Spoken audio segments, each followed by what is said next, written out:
नमस्कार दोस्तों, मैं महेंद्र शर्मा स्वागत करता हूं मेरे YouTube चैनल में आपका। उम्मीद करता हूं आप खुश और स्वस्थ है।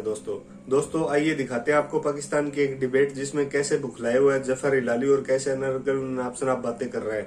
उसमें आपको जैसे भी पता है, अभी अमेरिका अफगानिस्तान से निकल गया और जैसे जैसे तालिबान अपने पैर पसार रहा है पूरे अफगानिस्तान में, वैसे वैसे अफगानिस्तान ने सत्ता कायम करने के लिए वहां पे भारत से भी अच्छे संबंध बनाने की पेशकश की है। तो जैसे जैसे ये तालिबान भारत के नजदीक आता जा रहा है, पाकिस्तान वैसे वैसे बौखलाता जा रहा है। तो आइए दोस्तों दिखाते हैं आपको ये डिबेट। और उससे पहले मैं आपसे रिक्वेस्ट करूं दोस्तों, अगर आप मेरे चैनल पे नए हैं तो मेरे चैनल को लाइक, शेयर एंड सब्सक्राइब जरूर करें दोस्तों। जय हिंद, वंदे मातरम, भारत माता की जय। दोस्तों, इंडिया के साथ जो गुफ्तगू तालिबान इस वक्त कर रहे हैं, इंडिया का एक पूरा बैकग्राउंड है, एक हिस्ट्री है, और जिस तरह से उन्होंने वहाँ पर मामलात को अपने हाथ में लेने की कोशिश की, अफ़गान सरज़मीन को पाकिस्तान के ख़िलाफ़ भी इस्तेमाल किया। क्या आपका इसके हवाले से कमेंट है? क्या बात हुई होगी? और क्या आप देखते हैं कि ये बहुत जल्दी नहीं है सब कुछ जो हो रहा है?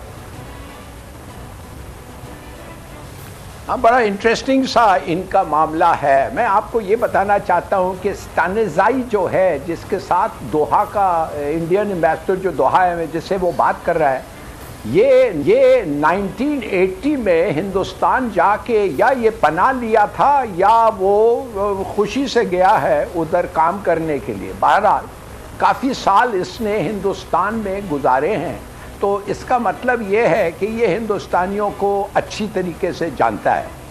दूसरी बात ये है, इंडियन का इंटरेस्ट ये है कि अपने जो जासूस हैं या अफगानियों को जो वो ख़रीद के रखे थे, या टीटीपी के साथ जो उनका गठजोड़ था, वो उसके पेपर्स और उसका रिकॉर्ड्स जो इस वक्त एनडीएस में है और जो लोग कहते हैं तालिबान के हाथ में आ गया है और इंशाल्लाह हमारे हाथ में आना चाहिए, या ये जासूस जो हैं हिंदुस्तान के अफगान और शायद कोई इंडियंस भी अगर उधर रह गए हैं, इनके लिए ये बड़ा ज़रूरी है कि इंडिया जो पैनिक में भागा है उधर से 1-1.5 प्लेन लेके, वो चाहते हैं कि इनको तालिबान ठीक तरीके से हैंडल करें। और जैसे उन्होंने कहा है कि अगर अमेरिकन है हम उनको भेज देंगे और ऐसे कुछ लोग हैं इनको भी भेज देंगे, उनके साथ कुछ मामला हो। मगर इससे भी ज़्यादा जो मुझे फ़िक्र ये है, देखिए तालिबान ने हिंदुस्तान को कहा है कि आओ आयरन ओर के लिए इन्वेस्ट करो अफगानिस्तान में।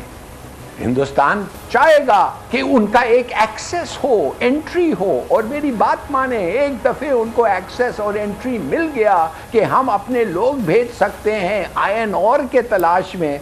आपको मैं गारंटी करता हूं कि जो वो लोग जाएंगे वो जासूस और ट्रबल मेकर और हर किस्म के लोग होंगे, और अगर उनका चल गया मामला तो वो लोग जो उधर काम करेंगे 70-80% तो उनके एजेंट्स होंगे।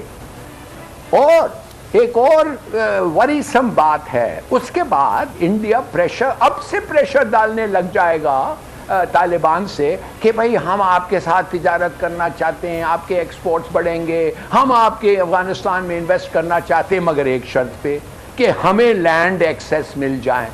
जैसे आपको एक्सेस मिला है इंडिया का, पाकिस्तान ने हमें तो इंडिया से एक्सेस आपको ना दिया है, तो हम कैसे आए, कैसे इन्वेस्ट करें जब तक ये ना हो? तो फिर अगेन प्रेशर आए हमारे पर।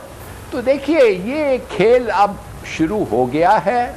ये खेल इंडिया परस्यू करेगा और अफगानियों के सामने ढेर सारे पैसे रखेगा। और अब देखना ये चाहिए, हमने तो कहा है कि जब तक कश्मीर का जो स्टेप्स वापस ना लो तो कोई किस्म का कोऑपरेशन और एक्सेस इंडिया को हम नहीं दे सकते हैं। देखें, ये भी एक किस्म का प्रेशर होगा जिस पे हमारे पे होगा ये। अच्छा, फिर इसमें हमारी पॉलिसी क्या होनी चाहिए?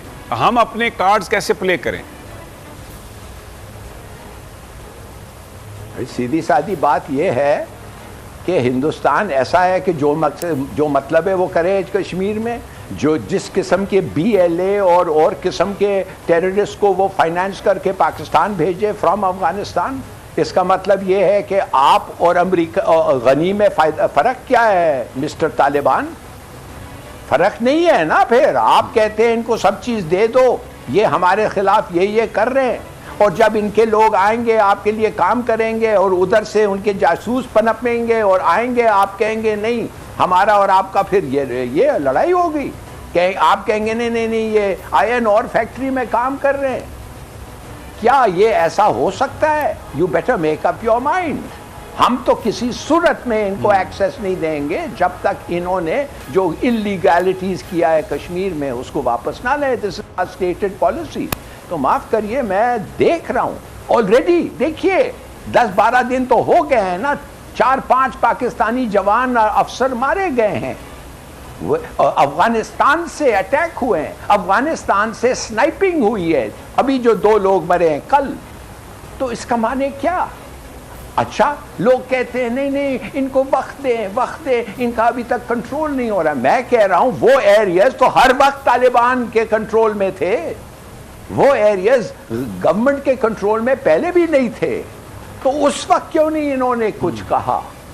اور پھر میں آپ کو کہتا ہوں جب ہم نے کمپلین کیا, وہ کمپلین نہیں کیا, جب یہ ہوا تو کیا ادھر سے کیا خبر آئی, کہنے لگے جاؤ بات کرو ٹی ٹی پی سے, یہ تمہارا اور ٹی ٹی پی کا مسئلہ ہے, یہ ہمارا مسئلہ نہیں ہے. واہ, مانے ٹی ٹی پی ہمارا جانی دشمن ادھر سے اٹیک کر رہا ہے اور آپ نے ہمیں کہا ہے کہ یہ آپ نہیں چاہیں گے. چلیے ٹھیک ہے, ہم 2 ہفتے نہیں, ہم 2 مہینے ٹھہرنے کے لیے تیار ہیں, مگر اس کے بعد اگر کوئی پروگریس نہیں ہوا تو آئی ایم سوری. اس کا مطلب یہ ہے کہ آپ اور ان میں ہمارے لیے کوئی خاص فرق نہیں ہے.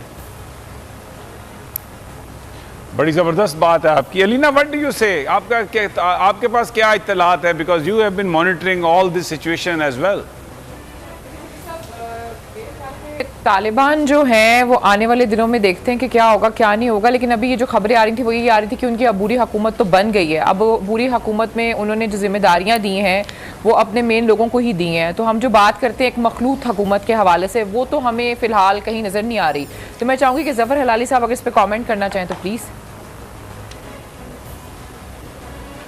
میں سمجھتا ہوں یہ حکومت پر کہ افغانستان میں یہ میں سمجھتا ہوں کہ اب طالبان نے فیصلہ کر لیا ہے کہ افغانستان پہ یہ ڈیموکریسی کچھ نہیں چلے گا.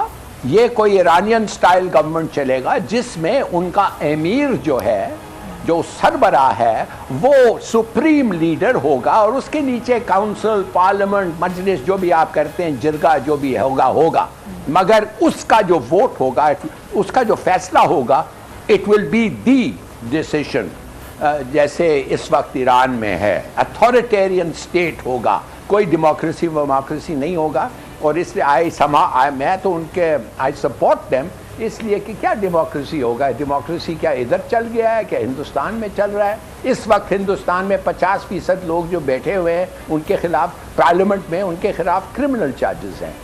دیکھیے وہ سب باتیں الگ ہے, وہ ہمارا مسئلہ نہیں ہے, وہ ہے مسئلہ افغانیوں کا, جس قسم کا سسٹم وہ اڈاپٹ کر رہے ہیں. مگر ایک بات ہمارا صرف ہے اور وہ رہے گا کہ ہمارے زمین پہ ادھر سے کوئی اگر اٹیک ہو, اور اگر اس اٹیک آپ کنٹرول نہ کر پائے 2 مہینے بعد, 3 مہینے بعد, کچھ لوگ ہیں جو 6 مہینے دینا چاہتے ہیں, دے دیں آپ ان کو, مگر ٹائم ہیز ٹو کم کہ وہ سٹاپ ہونا چاہیے ان کی مدد سے. نہیں تو میں کہتا ہوں ابھی کوئی فرق نہیں پڑا ہے ان میں یا غنی میں.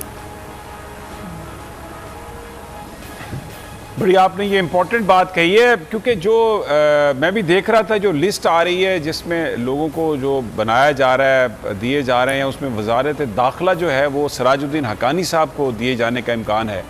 اور حقانی نیٹ ورک سمجھا یہ جاتا ہے کہ پاکستان کے حوالے سے ان کے جو نظریات ہیں وہ خاص سے نرم ہیں. تو اگر وزارت داخلہ جو اندرونی سیکیورٹی کی ذمہ دار ہوگی, انٹیلیجنس کو دیکھے گی, اس پہ اگر کوئی ایسا شخص ہے جو پاکستان کے حوالے سے جس کے معاملات بہتر ہیں, تو وہ ہمارے لیے تو اچھی خبر نہیں ہے یہ پھر ہلالی صاحب. ویری گڈ پوائنٹ سمیع صاحب, بڑا اچھا پوائنٹ آپ نے ریز کیا, اور میں خوش ہوں کہ حقانی ہے, اور کہا جاتا ہے کہ حقانی اور ہمارے ساتھ بہتر تعلقات ہے, حقانی نیٹ ورک کے ساتھ.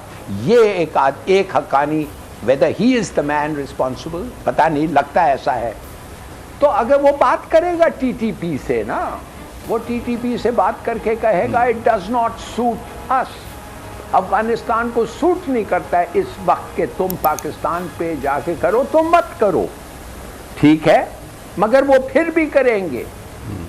और अगर उन्होंने फिर कह दिया जब ये हो रहा है कि ये टीटीपी नहीं है, ये दाइश है, वो हमारे भी दुश्मन